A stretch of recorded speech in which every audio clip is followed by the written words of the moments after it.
ನೋಡಿ fifth one ಏನ್ ಕೊಟ್ಟಿದ್ದಾರೆ, prove that root 3 is irrational ಅಂತ ಹೇಳಿದ್ದಾರೆ.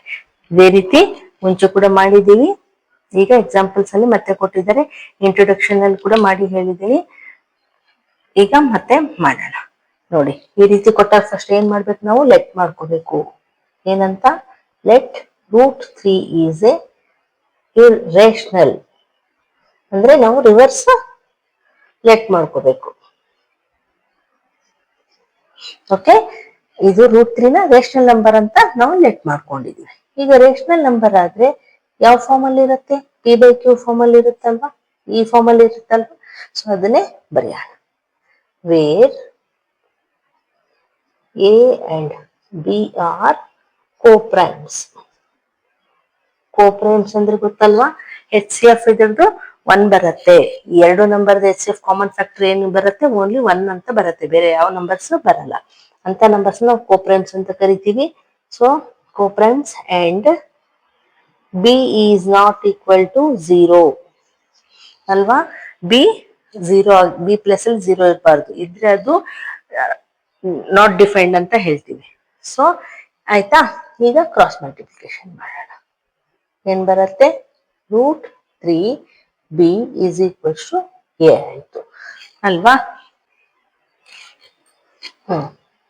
ಈಗ ಸ್ಕ್ವೇರಿಂಗ್ ಬೋತ್ ಸೈಡ್ಸ್ ಮಾಡೋಣ. ಸ್ಕ್ವೇರಿಂಗ್ ಬೋತ್ ಸೈಡ್ಸ್ ಏನ್ ಬರುತ್ತೆ, root 3 b whole square is equals to a square. ಈಗ ಸ್ಕ್ವೇರ್ ನೋಡಿ, ರೂಟ್ 3 ಇಂಟು ರೂಟ್ 3 ಎರಡಕ್ಕೂ ಸ್ಕ್ವೇರ್ ಇದಾವಲ್ವಾ. ಸೊ ರೂಟ್ 3 ಇಂಟು ರೂಟ್ 3 ಮಾಡಿದ್ರೆ ರೂಟ್ ಹೋಯ್ತು, ಓನ್ಲಿ 3 ಬಂತು. ಬಿ ಇಂಟು ಬಿ ಮಾಡಿದ್ರೆ ಬಿ ಸ್ಕ್ವೇರ್ ಬಂತು, is equals to a square ಅಲ್ವಾ. ಇದನ್ನ ನಂಬರ್ 1 ಅಂತ ಕರೆಯೋಣ.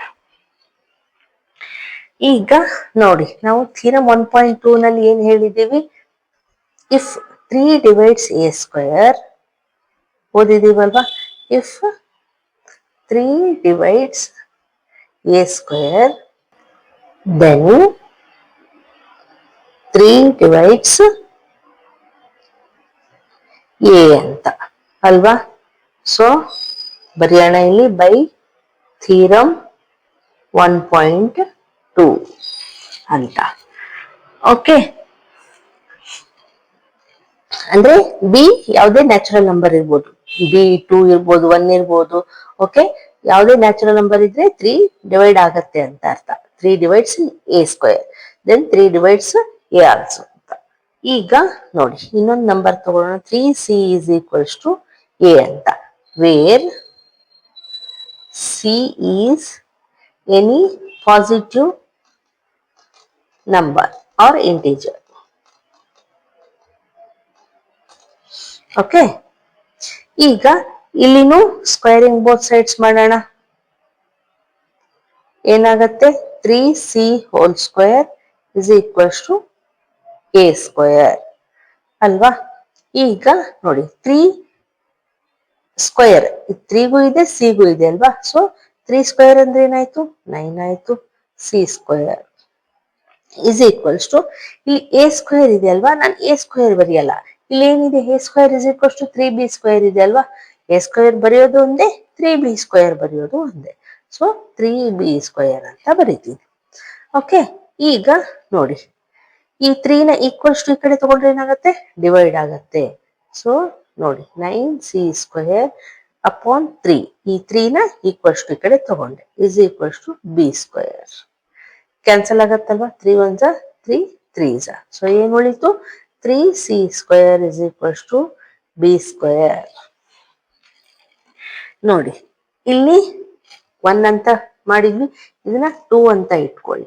ಇಲ್ಲಿನೂ ನೋಡಿ ಏನಾಗತ್ತೆ, 3 divides B square, then 3 divides B also ಅಂತ ಹೇಳ್ಬೋದಲ್ವಾ. ಸೇಮ್ ಇಲ್ಲಿ ಯಾವ ರೀತಿ ಆಯ್ತೋ ಇಲ್ಲಿನೂ ಅದೇ ರೀತಿ ಹೇಳ್ಬೋದು. If 3 divides b square, then 3 divides b also by theorem 1.2. ಅಂದ್ರೆ ಇಲ್ಲಿ ಏನಾಗ್ತಾ ಇದೆ, ಇಲ್ಲಿ 3 ಎ ಸ್ಕ್ವೇರ್ನು ಏನು ಡಿವೈಡ್ ಮಾಡ್ತಾ ಇದೆ, 3 ಡಿವೈಡ್ಸ್ ಎ, 3 ಡಿವೈಡ್ಸ್ ಬಿ, ಅಂದ್ರೆ ಎ ಮತ್ತು ಬಿ ನಲ್ಲಿ ಕಾಮನ್ ಫ್ಯಾಕ್ಟರ್ 3 ಇದೆ ಅಲ್ವಾ. ನಾವೇನ್ ಅನ್ಕೊಂಡಿದ್ವಿ, ಕೋಪ್ರೈಮ್ಸ್ ಅಂತ ಅಸ್ಯೂಮ್ ಮಾಡಿದ್ವಿ, ಅಂದ್ರೆ ಅದರಲ್ಲಿ ಕಾಮನ್ ಫ್ಯಾಕ್ಟರ್ ಓನ್ಲಿ 1 ಬರುತ್ತೆ ಅಂತ. ಆದ್ರೆ ಇಲ್ಲ, ಹಾಗಾಗ್ತಾ ಇಲ್ಲ, ಕಾಮನ್ ಫ್ಯಾಕ್ಟರ್ 3 ಕೂಡ ಬರ್ತಾ ಇದೆ. ಅಂದ್ರೆ ಏನಂತ ಅರ್ಥ, ಅವರ್ ಅಸ್ಯೂಮ್ಷನ್ ವಾಸ್ ರಾಂಗ್ ಅಂತ ಹೇಳ್ಬೋದು. ಸೊ ಇಲ್ಲಿ ಸ್ಪೇಸ್ ಇಲ್ಲ, ಸೊ ಇಲ್ಲಿ ಬರೀತೀನಿ ನೋಡಿ. ದೇರ್ ಫೋರ್ ನಾವೇನಂತ ಹೇಳ್ಬೋದು, a and b are not coprimes. Our assumption was wrong ಅಲ್ವಾ. ಸೊ ನಾವೇನಂತ ಹೇಳ್ಬೋದು, ನಾವೇನ್ ಅನ್ಕೊಂಡಿದ್ವಲ್ವಾ, √3 is a ರೇಷನಲ್ ನಂಬರ್ ಅಂತ, ಅದು ರಾಂಗ್ ಆಯ್ತು. therefore √3 is a irrational number. Okay, ಇದನ್ನೆಲ್ವ ಪ್ರೂವ್ ಮಾಡಕ್ ಹೇಳಿದ್ದು, ಸೊ ಅದನ್ನೇ ಪ್ರೂವ್ ಮಾಡಿದ್ದು. ಅಂಡರ್ಸ್ಟ್ಯಾಂಡ್ ಆಯ್ತಾ? ಈಗ ನೆಕ್ಸ್ಟ್ ಒನ್ ಮಾಡಿ.